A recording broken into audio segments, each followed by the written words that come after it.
Now we have to solve the second question, that is 2 to 4 binary decoder.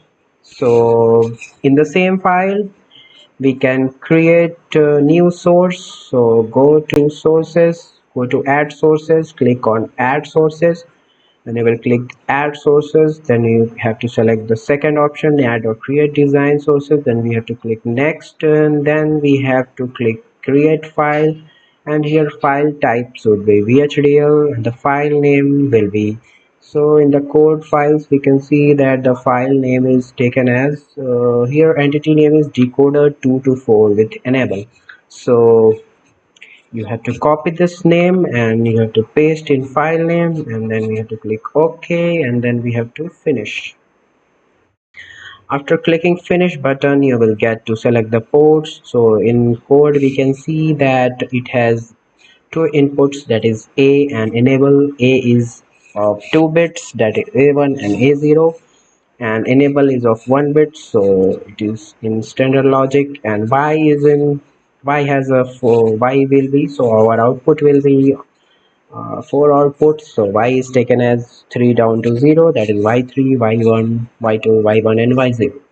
So we will write all the port name, that is A, which is input, and MSB is 1. Similarly, the second input is enable, and it is also int type. It is not bus because it is only of 1 bit. And the output is y, so we will write y, and then we have to select out and then bus, and output will be of 4 bits, so 3 down to 0.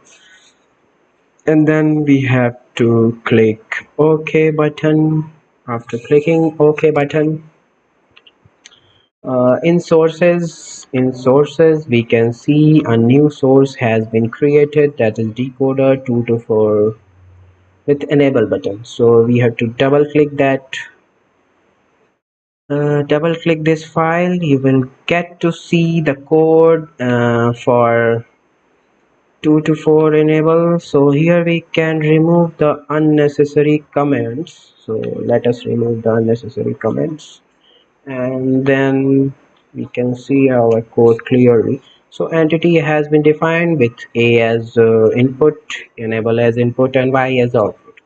Now after begin we have to write the, so we don't need to write the expressions because here it is written that we have to use selected signal assignments. Okay, so you can directly copy this code from here to here and directly paste in your file, code file. From here to here you have to just paste it, and after pasting it you have to just save it.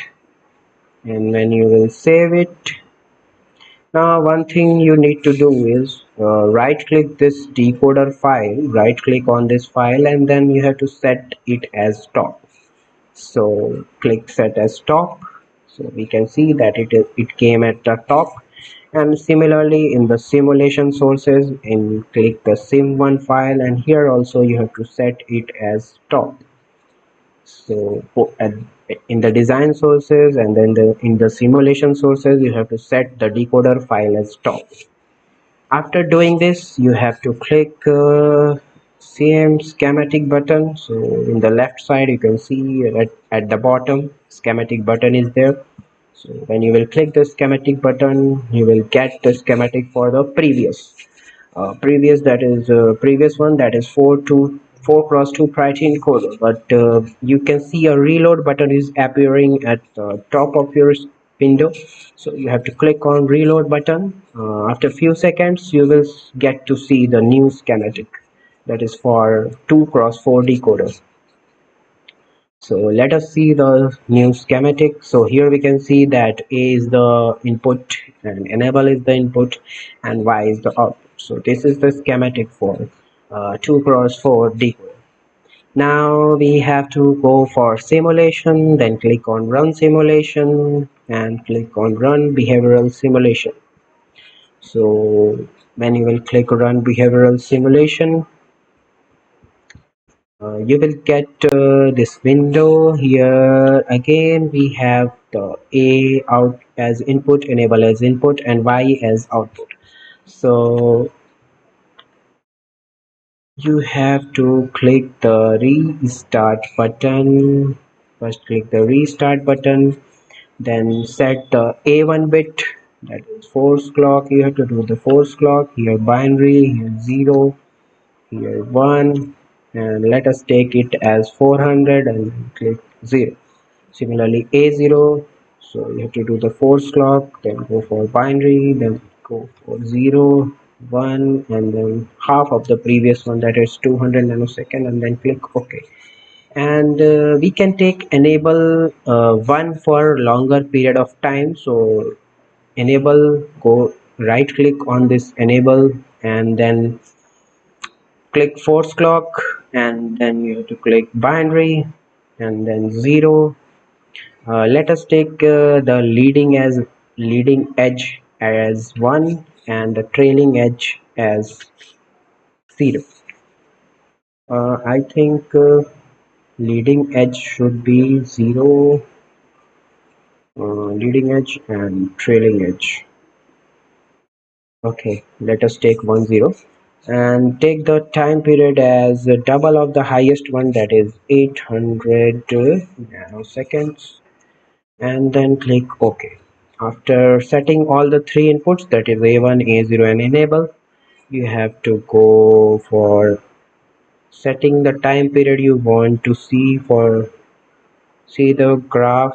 So is set it as 1600 nanosecond, then click on this button, run for 1600 nanosecond. When you will click, so we can see that when we will click zoom fit oh okay, fine. So here we can see that enable is 1 and then it is 0. Okay, so for 400 nanoseconds it is 1, and then for 400 nanoseconds it is 0. So if we click somewhere here, when enable is 1, so when enable is 1, then only our decoder will work. So here we can see that A1 is 1 and A0 is 0. So 1 0 represent 2. So D2, that is Y2, should be 1. So here Y2 is 1. So our graph is coming correct, and you can take the screenshot of this graph. Thank you. Next video we will see the next code, that is 3 to 8 binary decoder using 2 to 4 decoder. Okay, thank you.